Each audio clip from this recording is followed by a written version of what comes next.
ಇಲ್ಲ ಬರಲಿ, ಯಾಕಂದರೆ ನಾವು ಬರೋಂಥವ್ರನ್ನ ಬ್ಯಾಡ್ ಅನ್ನೋಕ್ಕೆ ಹೋಗಲ್ಲ. ನಂದು ಇಷ್ಟೇ, ಅವ್ರು ಬರೋಂಥ ಸಂದರ್ಭದಲ್ಲಿ ನನ್ನೊಂದು ಕೆಲವೊಂದು ಪ್ರಶ್ನೆಗಳಿಗೆ ಅವ್ರು ಉತ್ತರ ಕೊಡಬೇಕಾಗುತ್ತೆ. ಕಳೆದ ಬಾರಿ ಏನು ಬಳ್ಳಾರಿ ಜಿಲ್ಲೆಗೆ ಏನು ಜೀನ್ಸ್ ಪಾರ್ಕ್ ಅಂದೇಳಿ ಅವ್ರೇನು ಮಾತನ್ನು ಕೊಟ್ಟು ಹೋಗಿದ್ರು. ಅವ್ರು ಹೇಳಿದಂಥ ಮಾತು ಮೋತಿ ಸರ್ಕಲ್ದಲ್ಲಿ ನಿಂತು ಅವ್ರು ಹೇಳಿದಂಥ ಮಾತೇನು, ನನ್ನ ಸರ್ಕಾರ ಪ್ರಮಾಣ ವಚನ ಸ್ವೀಕಾರ ಮಾಡಿಕೊಂಡ ನಂತರ ಮೊದಲನೇ ದಿನ ಬಳ್ಳಾರಿಯ ಜೀನ್ಸ್ ಪಾರ್ಕನ್ನು, ಅಪೆರಲ್ ಪಾರ್ಕನ್ನು ಮೊದಲನೇ ಆದ್ಯತೆಯಲ್ಲಿ ಬಜೆಟಲ್ಲೇನಾಗಲಿ ಇಲ್ಲಿ ಅದು ಆಕಸ್ಮಿಕವಾಗಲಿ ಮೊದಲನೇ ಕ್ಯಾಬಿನೆಟಲ್ಲಿ ಅದರ ಅಪ್ರೂವಲನ್ನು ಕೊಡಿಸ್ತೀನಿ ಅಂದೇಳಿ ಕೆಲಸ ಪ್ರಾರಂಭ ಮಾಡ್ತೀನಿ ಅಂದೇಳಿ ಅವರು ಹೇಳಿದಂಥ ರಾಹುಲ್ ಗಾಂಧಿಯವ್ರ ಮಾತು. ಆ ಮಾತು ಏನಾಯಿತು ನಂತರ ಮುಂದಿನ ಬಜೆಟ್ಗಳಲ್ಲಿ, ಮುಂದಿನ ಅವ್ರ ಕ್ಯಾಬಿನೆಟ್ಗಳಲ್ಲಿ ಇಲ್ಲಿ ತನಕ ಆಗಿದೆ, ಅದರ ಬಗ್ಗೆ ಪ್ರಸ್ತಾಪನೆ ಕೂಡ ಮಾಡಲಿಲ್ಲ. ಅದಕ್ಕೆ ಉತ್ತರ ಕೊಡೋಂಥ ಕೆಲಸ ಆಗಬೇಕು.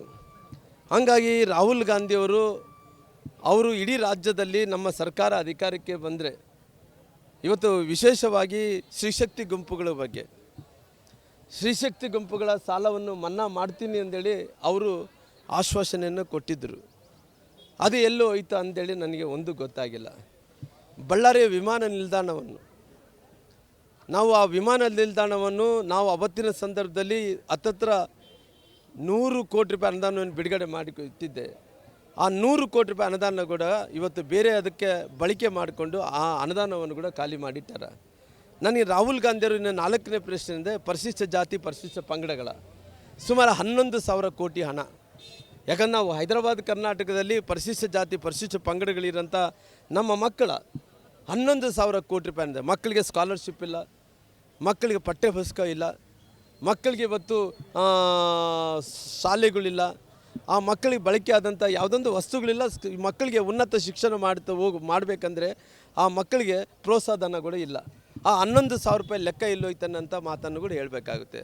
ಹಂಗಾಗಿ ನಮ್ಮ ವಿಜಯನಗರ ಜಿಲ್ಲೆಯಲ್ಲಿ ಇವತ್ತು ತುಂಗಭದ್ರಾ ಜಲಾಶಯ ನವಲಿ ಹತ್ರ ಸಮಾನಾಂತರ ಜಲಾಶಯ ಮಾಡ್ತೀವಿ ಅಂದರೆ 1,000 ಕೋಟಿ ರೂಪಾಯಿ ಅನುದಾನವನ್ನು ತೆಗೆದಿಟ್ಟಿದ್ವಿ.